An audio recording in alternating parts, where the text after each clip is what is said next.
لاہوری شاہ ہے نا ادھر، تو وہاں کیونکہ یہ مجذوب بزرگ تھے، تو وہاں ایک اور مزار بھی ہے بابا لاہوری شاہ کے ساتھ سائیں جلال رحمۃ اللہ تعالیٰ علیہ۔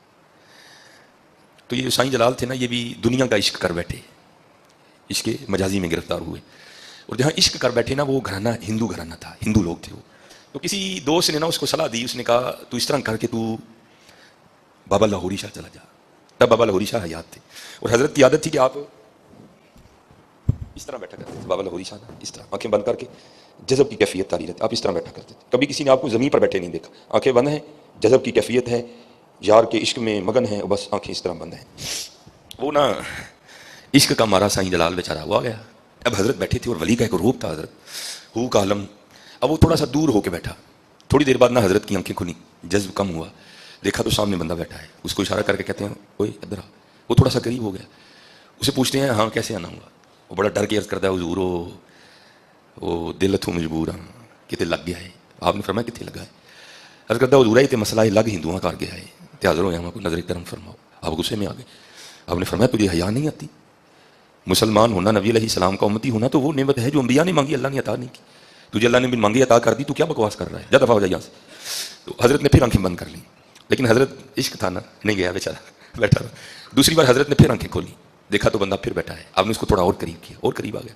آپ نے پھر پوچھا، اس نے وہی جواب دیا، حضرت نے بھی وہی جواب دیا، اور اس کو پھر کہا جا چلا جا، وہ پھر نہیں گیا۔ تیسری بار حضرت نے پھر آنکھیں کھولی تو دیکھا ابھی بھی بیٹھا ہے، اس کو قریب، وہ بالکل سامنے آ گیا۔ حضرت نے پھر پوچھا، اس نے وہی جواب دیا، لیکن اس بار بابا لاہوری شاہ رحمۃ اللہ تعالیٰ علیہ نے یہ جواب نہیں دیا۔ آپ نے پہلے اس کو بائیں ہاتھ کا تھپڑ مارا زور سے منہ پہ، ابھی سیدھا نہیں ہوا تھا، اتنی دیر میں حضرت نے دائیں کا بھی جڑ دیا۔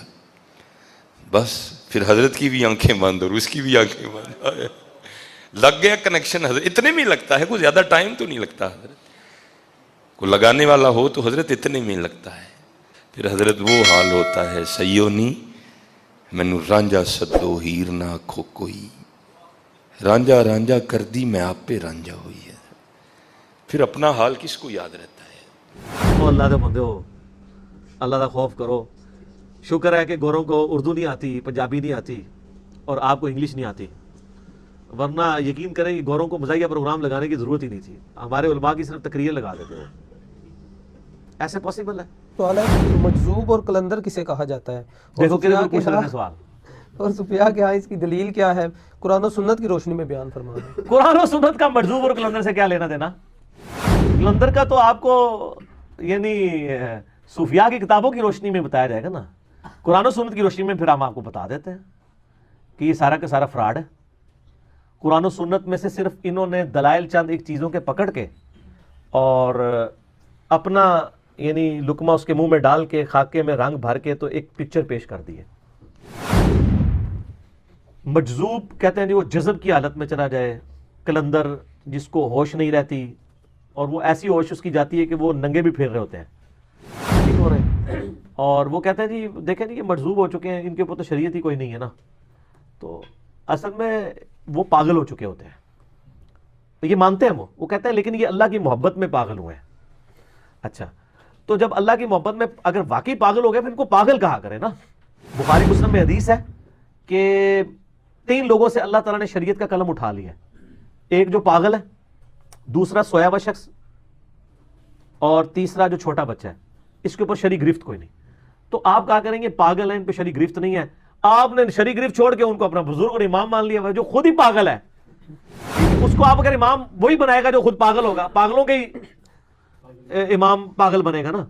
اچھا دلائل کہاں سے لیتے ہیں؟ ایک بڑی مشہور حدیث ہے صحیح مسلم کے اندر، بخاری میں بھی کچھ حصہ ہے لیکن مسلم میں چند آگے اضافی الفاظ بھی موجود ہیں، کہ اللہ تعالیٰ نے، اللہ کے نبی علیہ السلام نے جو اللہ تعالیٰ کی خوشی ہے نا اس کی مثال ایک بیان فرمائی ہے جب کوئی گناہگار شخص توبہ کرتا ہے۔ یہ مشکات میں بھی آپ کو اللہ کی رحمت والا چیپٹر جو دوسری جلد کے سٹارٹ میں اس میں حدیث مل جائے گی۔ تو اللہ کے نبی علیہ السلام فرماتے ہیں کہ اللہ تعالیٰ کو گناہگار بندے کی توبہ سے اتنی خوشی ہوتی ہے جس طرح کہ اگر کوئی ایک ایسا شخص ہو تم میں کہ جس کا سارا ساز و سامان ایک اونٹ پر لدا ہو اور وہ ایک بیابان ریگستان میں سفر کر رہا ہو، اور وہ تھوڑی دیر آرام کے لیے رکے اور اس کی آنکھ لگ جائے، اس دوران اس کا جو اونٹ ہے ساز و سامان سمیت وہاں سے بھاگ جائے یا غائب ہو جائے. اب اس کو کئی دن تک ظاہر پانی نہیں ریگستان میں تو ملتا، موت اپنے سامنے نظر آئے کہ میری سواری کدھر گئی، میں کدھر تلاش کروں، تلاش کرتے کرتے ہی مر جاؤں گا.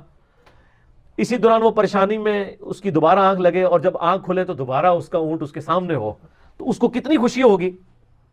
اور وہ اتنا خوش ہو کہ اس کی زبان سے خوشی میں یہ لفظ نکل جائے.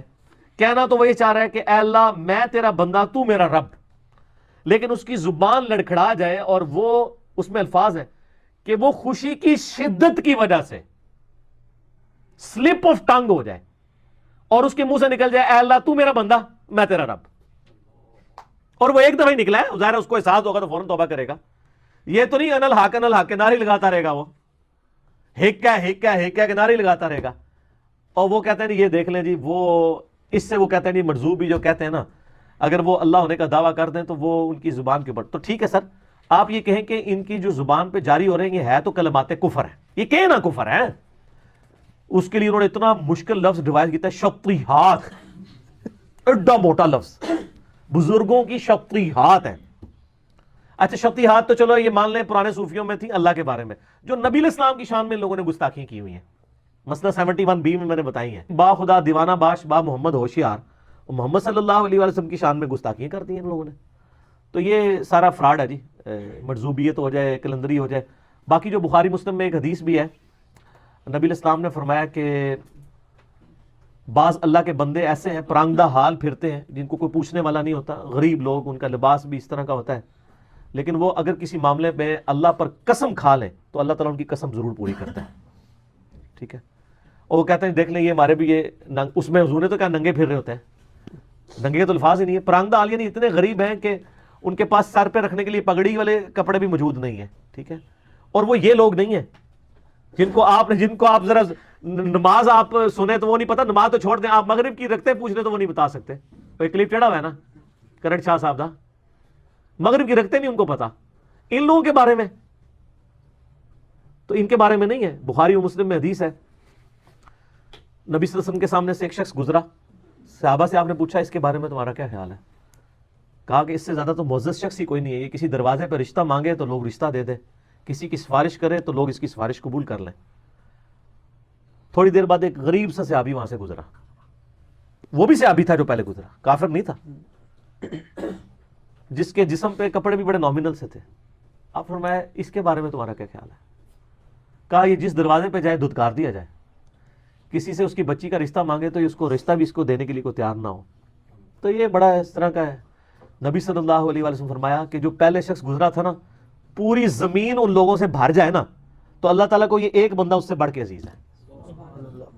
سر صحیح مسلم میں حدیث ہے کہ جو فقیر مہاجر صحابہ ہے نا میرے، وہ امیر صحابہ سے 40 سال پہلے جنت میں جائیں گے. تو آٹھی نہیں سر گل ہو رہی، تسی تے کہہ رہے ہو اسی مریداں نوں بھی نہ لے کے جانا ہے، صحابہ کی بات ہو رہی ہے 40 سال پہلے. ظاہر ہے قیامت کا دن ہی 50,000 سال کا ہے نا، تو اس دوران فیصلے ہوں گے. 50,000 میں 40 سال کیا بنتے ہیں؟ کچھ بھی نہیں ہے نا. 50,000 سال کے دن میں غریب صحابہ اس 50,000 کی پوری گنتی ہونے سے پہلے ہی جنت میں چلے جائیں گے. یہ تو ہو سکتا ہے کوئی 40 سال بعد جائے، کوئی 40,000 سال بعد بھی جا سکتا ہے، کیونکہ قیامت کا خود دن 50,000 سال کا ہے نا. اے نا تو میتھمیٹکس بنانی شروع کر دو کہ جنت 40 سال کا گیپ کتنے رہن گے سر، میدان محشر ہی چھوڑ گے. 50,000 سال کا دن ہے، سورۃ الحاقہ میں ہے کہ قیامت کا دن 50,000 سال کا دن ہے. تو اس 50,000 سال کے دن کے اندر بھی سب لوگ کٹھے ہی نہیں جنت میں چلے جائیں گے. جو غریب صحابہ ہیں وہ امیر سے 40 سال پہلے جنت میں جائیں گے سر. تو یہ اسی لیے نبی علیہ السلام نے فقر کی زندگی اختیار کی ہے نا. بخاری مسلم میں حدیث ہے، اے اللہ محمد اور آل محمد کو بس اتنا ہی رزق دینا کہ ان کی روح اور جسم کا رشتہ برقرار رہے. تو آپ علیہ السلام میں نہیں غربا والی زندگی آپ نے گزاری. حتیٰ کہ وہ حدیث تو اتنی رکت انگیز ہے جو بخاری مسلم دونوں میں ہے. جب نبی صلی اللہ علیہ وسلم نے اپنی بیویوں کے ساتھ ناراضگی 1 مہینے کے لیے کر لی اور آپ اپنے گھر کی چھت والے پورشن میں چلے گئے تو حضرت عمر فاروق ملنے کے لیے گئے تو آپ کے اوپر بھی چادر نہیں تھی، صرف تہمت باندھی ہوئی تھی. یہ غربت کا حال تھا. اور وہ جو نقشہ کھینچا حضور کے گھر کا، وہ انسان کے آنسو نہیں رکتے. اور آپ کے جسم مبارک پہ چٹائی کے نشان ہیں. حضرت عمر رو پڑے، ان کا یا رسول اللہ کیسروں کس طرح دنیا کے مزے لوٹ رہے ہیں اور آپ اللہ کے نبی ہیں، یہ ساری دولتیں تو آپ کے لیے ہونی چاہیے. آپ فرمایا عمر لگتا ہے دنیا کی حقیقت ابھی بھی تجھ پہ نہیں کھلی. سر حضرت عمر کو کہا جا رہا ہے میں اور آپ کسی کھاتے میں نہیں. کیا تم اس بات پہ راضی نہیں ہو کہ کیسر و کسرا یعنی رومن اور پرشین امپائر کے جو بادشاہ ہیں وہ دنیا کے مزے لوٹیں اور ہم آخرت کی سعادت لوٹ لیں؟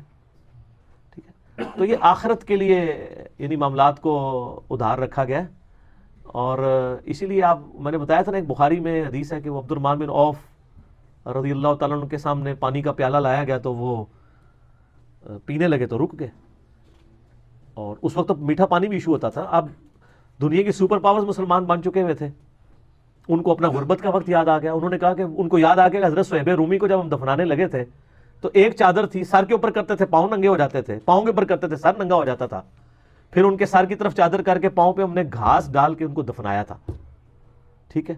اور یہ اس زمانے میں وہ لوگ شہادت نوش کر کے اللہ کے پاس جا چکے, اور ہم لوگ دنیا میں مزے لوٹ رہے ہیں کہ اللہ تعالیٰ نے دنیا کے خزانے ہمارے لیے کھول دیے, اور پھر رونا شروع کیا حتیٰ کہ انہوں نے پانی بھی نہیں پیا اس دن.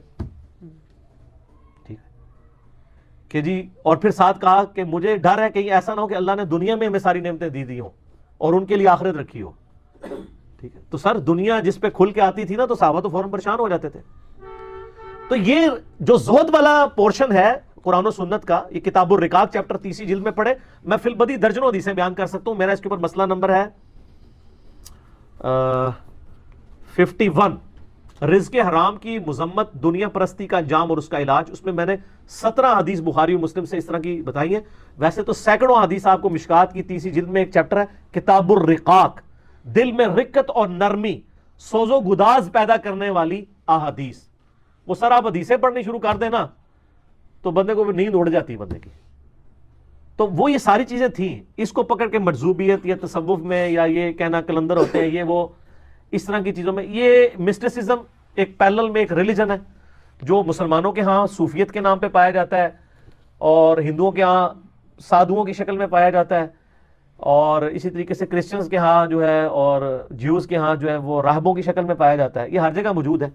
باقی اس کا یعنی انہی دین کی بگڑی ہوئی شکلیں ہیں. شریعت میں کوئی ایسا مسئلہ نہیں ہے.